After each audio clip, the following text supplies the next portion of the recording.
mengutip baris-baris pengalaman dari Jai Rinpoche, lebih berharga dibandingkan permata pengabul harapan adalah tubuh manusia yang penuh berkebebasan ini. Tidak menemukan di kehidupan seperti ini hanya sekali saja, sulit untuk didapat dan mudah binasa. Seperti sekilas kilat di angkasa. Merenungkan hal ini seharusnya menyadari segala usaha yang duniawi bagaikan sekamli yang ditampi. Dan berupayalah siang dan malam untuk memperoleh sesuatu yang memiliki nilai sejati. Saya Song Yogi telah menjalankan praktek ini. Oh, engkau pencari pembebasan, seharusnya juga engkau melakukan hal yang sama. Jadi dibilang, kita harus bisa mengerti satu hal, bahwa kelahiran kesempatan. Jadi sebenarnya poinnya itu dibilang kesempatan. Jadi kesempatan kita yang telah memiliki tubuh manusia ini, yang sangat berharga ini, harus dipakai untuk mencapai pembebasan. Nah, kenapa dibilang kesempatan? Poinnya adalah, jadi ketika kita belajar teks, kita harus bisa memahami sebenarnya dia maksudnya itu apa gitu. Dan untuk bisa memahaminya, kita butuh merenungkannya berkali-kali. Poin ini diletakkan pada istilah kesempatan aku memperoleh kelahiran yang berharga. Sulit didapat, mudah binasa. Jadi ada poin sulit didapat. Nah, apa yang membuat sulit didapat? Karena untuk bisa memperoleh kelahiran tubuh manusia yang berharga ini, kita harus punya sebab. Sebabnya adalah menjalankan sila. Kalau sila itu patah, dan ketika kita sudah mencapai penghujung hidup kita, dan kita tidak membawa silanya itu, maka kita tidak memiliki modal terakhir sebagai manusia. Jadi, point of view dari kalimat ini adalah, kita harus bisa memahami bahwa, oh ya, aku hari ini terlahir dengan tubuh manusia yang berharga, dan ini kesempatan yang berharga. Jadi, opportunity. Nah, jadi kalimat jadi kita harus bisa benar-benar menelaah, bahkan kalau mau belajar Dharma ya, terutama belajar Lamrim, kita harus bisa menelaah perkata, dipahami perkata. Katanya kan kalimatnya lebih berharga dibanding permata pengabul harapan adalah tubuh manusia yang penuh kebebasan ini. Jadi ini kesempatan. Telah menemunya kehidupan seperti ini sekali saja. Jadi maknanya adalah saya memiliki tubuh manusia yang berharga ini dan kesempatannya hanya sekali ini saja. Waktunya singkat, tapi mudah binasa, dan kesempatan ini tidak jamin di kelahiran akan datang dapat. Jadi beberapa poin ini kita simpulkan apa? Sebagai istilah kesempatan.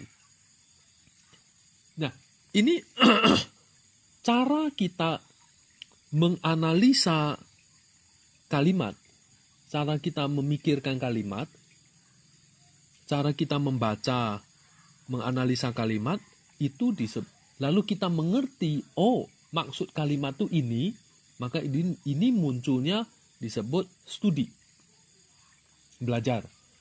Oh maksudnya ini, jadi itu disebut kebijaksanaan dari studi. Setelah kebijaksanaan studi, itu berarti pengetahuan.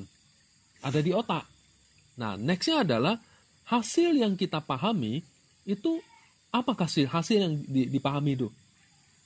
Dari pemahaman perkata ini, apa hasil yang kita pahami?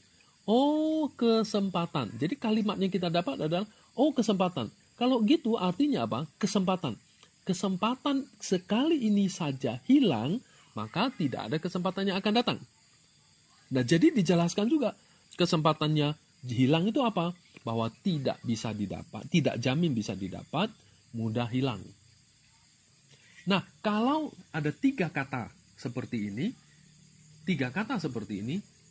kesempatan ini didapat, nextnya nggak karuan bisa dapat, dan kesempatan yang sekarang ini bisa dapat ini mudah hilang. 3 itu kalau direnungkan, maka poinnya apa yang kita dapat? Maka poinnya, nah ini direnungkan lagi. Tadi kan hasil perenungan. Ini direnungkan lagi. Ini kesempatan. Lalu kalimatnya mudah hilang. Lalu kalimatnya tidak jamin akan dapat. 3 ini direnungkan, maka sense apa yang kita dapat?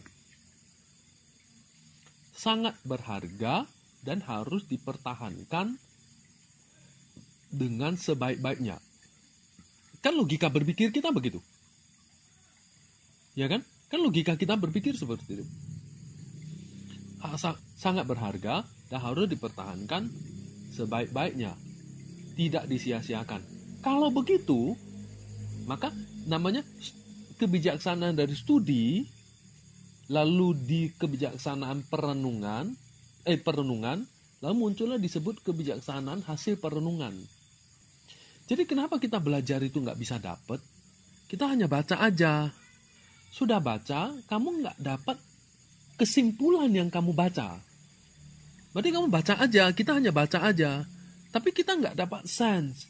Setelah nggak dapat sense-nya ini nggak dapat, itu tidak ada taruh di hati. Jadi dia di batin ini tidak tumbuh rasa sense-nya itu.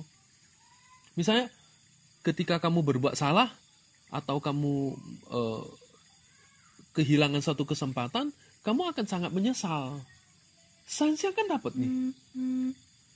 Jadi poinnya itu ada di situ. Kalau kamu orang bilang, saya itu tidak percaya kalau orang bilang, zaman sekarang anak muda tidak bisa merasakan. Yo, kamu makan pedas, kamu bisa merasakan pedas.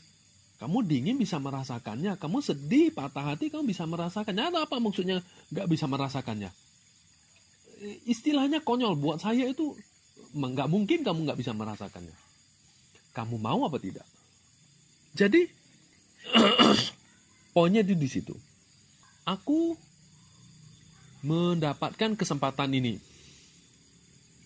Tapi kesempatan ini sangat berharga, sangat tidak mudah didapat dan gampang hilang. Itu apa yang kita renungkan dalam kalimat ini. Kesempatan ini sangat berharga dan tidak bisa didapat lagi, berarti saya harus mempertahankannya sebaik mungkin. Kesimpulannya itu. Saya mempertahankannya sedapat mungkin, berarti kita melihatnya sebagai apa? Apa yang kita lihat dari kalimat ini? Waktu.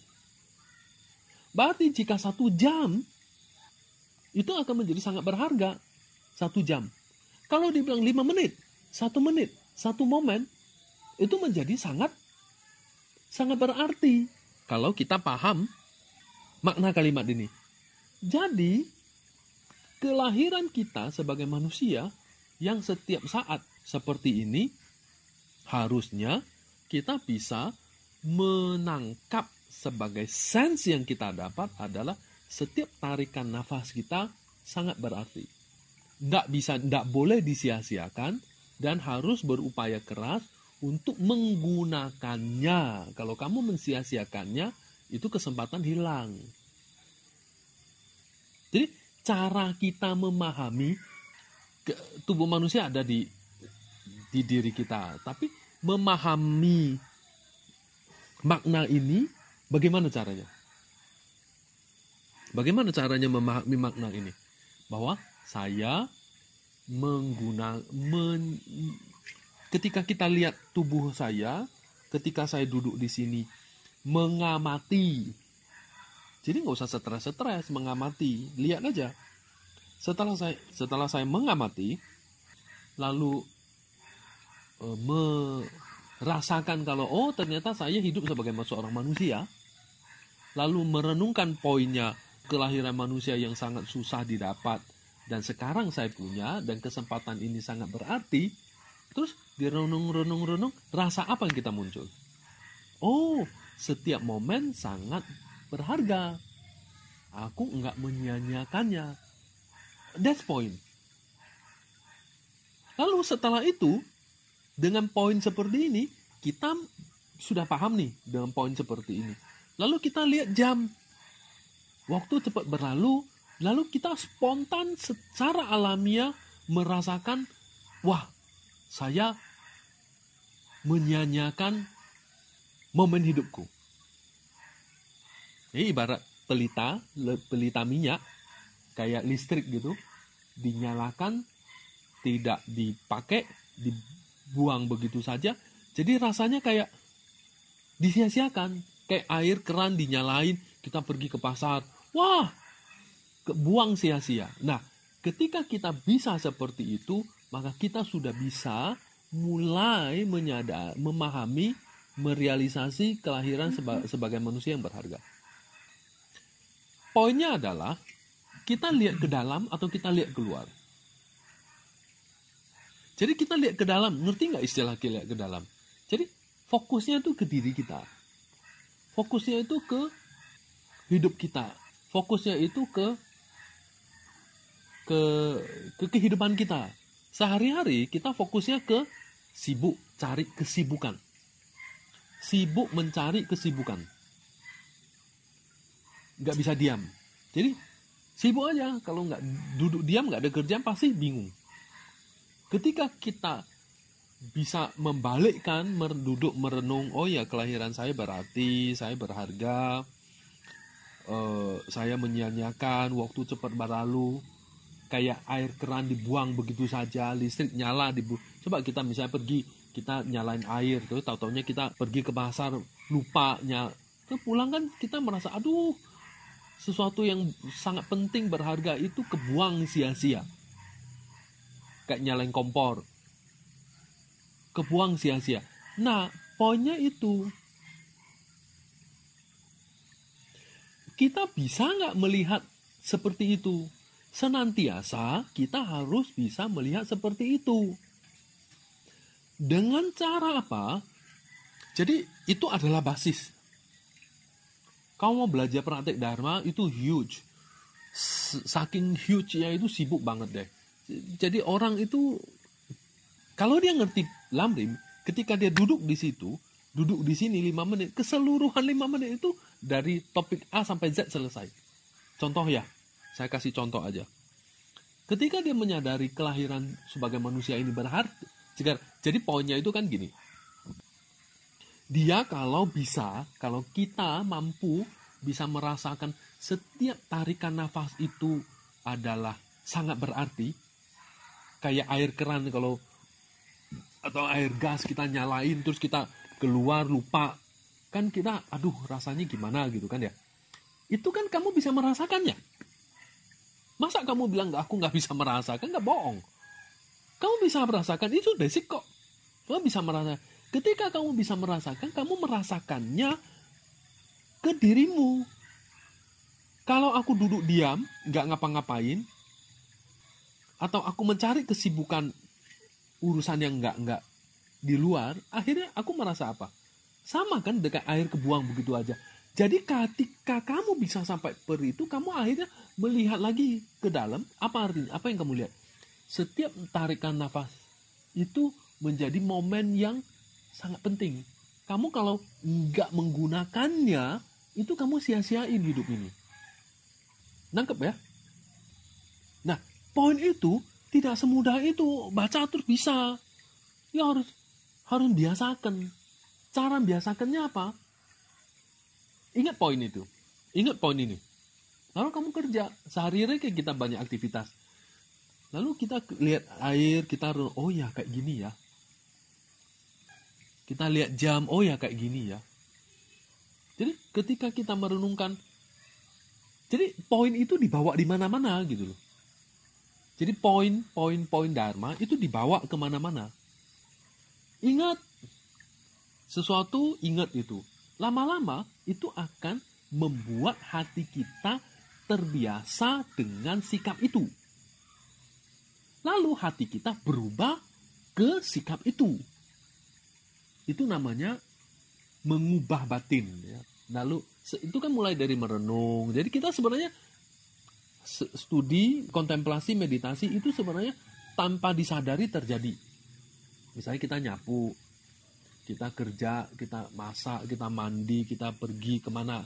Ketika kita mulai melihat satu momen, berarti pemahamannya sudah ada. Lalu kontemplasi pada poin itu. Dapat, oh rasanya ngerti. Lalu kamu renungkan lagi. Lalu kamu memeditasikannya. Akhirnya kita bukan meditasi dulu diam, tapi memeditasikannya itu bukan. Jadi melihat pada poin itu, lalu batin kita membuat batin kita terbiasa dengan topik itu, dengan kesimpulan itu, mengubah hati kita menjadi sesuai dengan. Jadi kan spontan akhirnya, oh ya kayak gitu ya. Jadi saya lama-lama kan sikapnya berubah. Seperti teori kesempatan itu. Paham nggak? Berarti batinmu sudah, dharma itu sudah ngubah. Oke. Setelah kita, basisnya itu, kita itu merenung bahwa, oh ya, hidup ini setelah saya menyadari penting berarti, mau ku apain? Setelah penting berarti, mau ku apain? Kan kelahirannya kebahagiaan itu bergantung pada karma baik dan penderitaan bergantung pada karma buruk.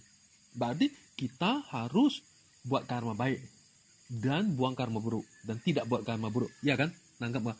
Berarti kalau gitu saya tanya, basisnya ada di mana? Basisnya ada di mana? Kita buat karma baik, tidak buat karma buruk. Contoh segampang itu. Jadi basis itu, poin itu ada di mana? Ada di basisnya. Di mana?